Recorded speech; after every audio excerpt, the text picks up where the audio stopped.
Hello and welcome into Mariners Monday. I'm Austin Rooney, one of the broadcasters for the Harwich Mariners, alongside my guest this week, Chris Galland, who is a speedster out of Boston College. Chris, thanks for joining us. Thanks for having me, Austin. So, Chris, let's start all the way back in high school with you. I know you played a couple of sports during high school, both baseball and golf. At what point did you realize that you really wanted to focus on baseball?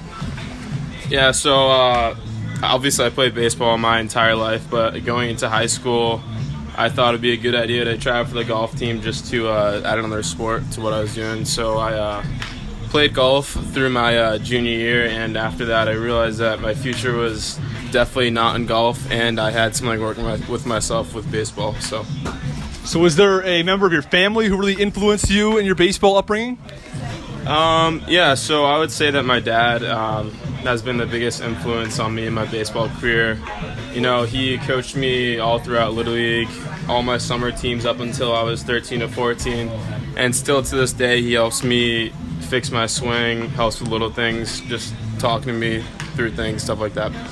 I know as you sort of finished up high school, you opted to go with the PG year. Why did you decide to go with the PG year? Yeah, so in high school I wasn't really getting heavily recruited by many colleges, and of the colleges that were recruiting me, honestly I didn't really want to go to any of those schools. So for me, a postgraduate year kind of opened my options for like a school that both would fit for me academically and athletically, and Boston College was just the perfect fit for me. And I know you're from Massachusetts. Was it always a dream of yours to go to Boston College? You know, so actually when I was younger, probably freshman, sophomore, I wanted to go down south to play baseball. And that didn't work out for me, but honestly it was the best thing to be close to home, because now my parents, my family can go to as many games as they want, and that means the world to me and to them. I know you started off your career at Boston College. I don't know, you could have done much better. After your first 9 games, you had a .583 batting average. How were you able to acclimate to college so successfully? I think a lot of success isn't necessarily really what happens like the day before a game or something like that. It all happens 6 months before, and that happens in fall ball. That happened in the summer going into my freshman year at Boston College, and even that postgraduate year. All those years were in preparation, so when I got to Boston College, I was able to put myself in a position where I'd succeed, and I think that just showed. Yeah, but you're still playing in ACC baseball, and I'm sure that's a step up from playing in your PG year and playing in high school. Was it hard for you to acclimate? I mean, you seem to do okay statistically, clearly. Yeah, so I think one good thing about baseball, college baseball, being in the spring, is that you have the ability to play fall baseball. So I pretty much played a full season of college baseball in the fall, 2 months, against my own teammates, and I think that was a big step in acclimating myself with the competition level. So I know when I introduced you, I called you a speedster because clearly you have a lot of speed, and back at Boston College, you broke the single-season record for steals. What does that mean for you? For me, it's just, I guess, a small step in where I want to be, I guess, 5 years down the road.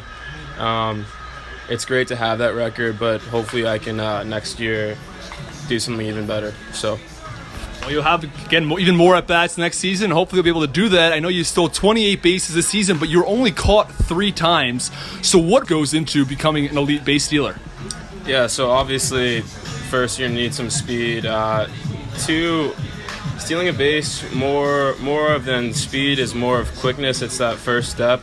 Like obviously, if you're going to get a bad jump, you're probably going to get thrown out. So quickness is very important because you're only running 90 feet.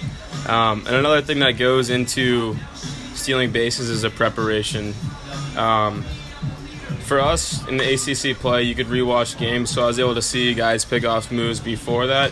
But if you don't have that, then you also have the ability to watch your teammates on first base, so you understand what move they have, and you can learn to understand like essentially what they're going to do to you on the base path.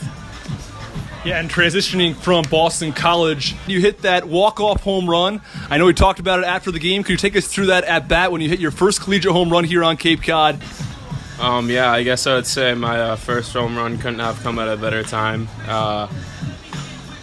It was the bottom of the ninth, 2 outs in a 1-0 count, and the first pitch he threw was a fastball up, and he kind of hurried back on the mound, so I just knew that he was going to throw another fastball. So he threw a fastball up in the zone. I was able to put a good swing on it and hit it out. And then your power hitting hasn't stopped, though. Just a couple of games ago versus Chatham here at home, you missed the grand slam by, 2 feet? Yeah. I like to say that I've always had that power, but the 30-degree weather at Boston College kind of doesn't help me, so it's nice to finally play in a place where the ball carries a little bit more. And I guess if there's one thing you're looking to work on here in Cape Cod, what would you say that is? I mean, there's definitely a lot of things I want to work on this summer and have been working on, but one thing I want to work on was coming in bunting, because at least in college, I think I had 2 or 3 bunts for a hit, and I definitely had more opportunities to exploit the defense because, even if they have the chance to make the play, a lot of times pitchers struggle to third or first base, honestly. So if you can put pressure on the defense, it's always a good thing to have in your lineup. And then I know you mentioned earlier that you said you want to, beat your steal record from last season. Do you have any other expectations going into next season at Boston College, and what else do you think that this Cape experience will have helped you improve on? Yeah, so I have a lot of goals for next year, but for now, all I can really do is pretty much work hard every day so that I can put myself in a position where I can succeed like last year. And I have a lot of individual goals, but as a team, I really want to make it to Omaha at least one of the years in my school. So, absolutely, only 8 teams get there. It'd be quite the honor. And moving away from baseball into, I guess you've had some free time now on Cape Cod. We've actually had some off days. Last season, pretty much every off day was a rescheduled rain out, but on Monday you had an off day. What have you been spending your time doing during some of your time off? Yeah, so typically on an off day I'll get a lift in just because I have so much time, and I'm mostly just chilling because I don't know, I'd say summer ball is a grind, and actually this Monday I was able to visit my grandparents with all my family, and my cousins were up from South Carolina. So it was good to take a day for myself to see them and my family and enjoy that. And how is the situation going with your host family? You have any other teammates that you're living with? Yeah, so it's been really good so far. I'm living with the Richardsons. It's Mr. and Mrs. Richardson, then their 2 kids, Josh and Matt. One's a junior in high school, soon to be senior, and the other is going to be a freshman.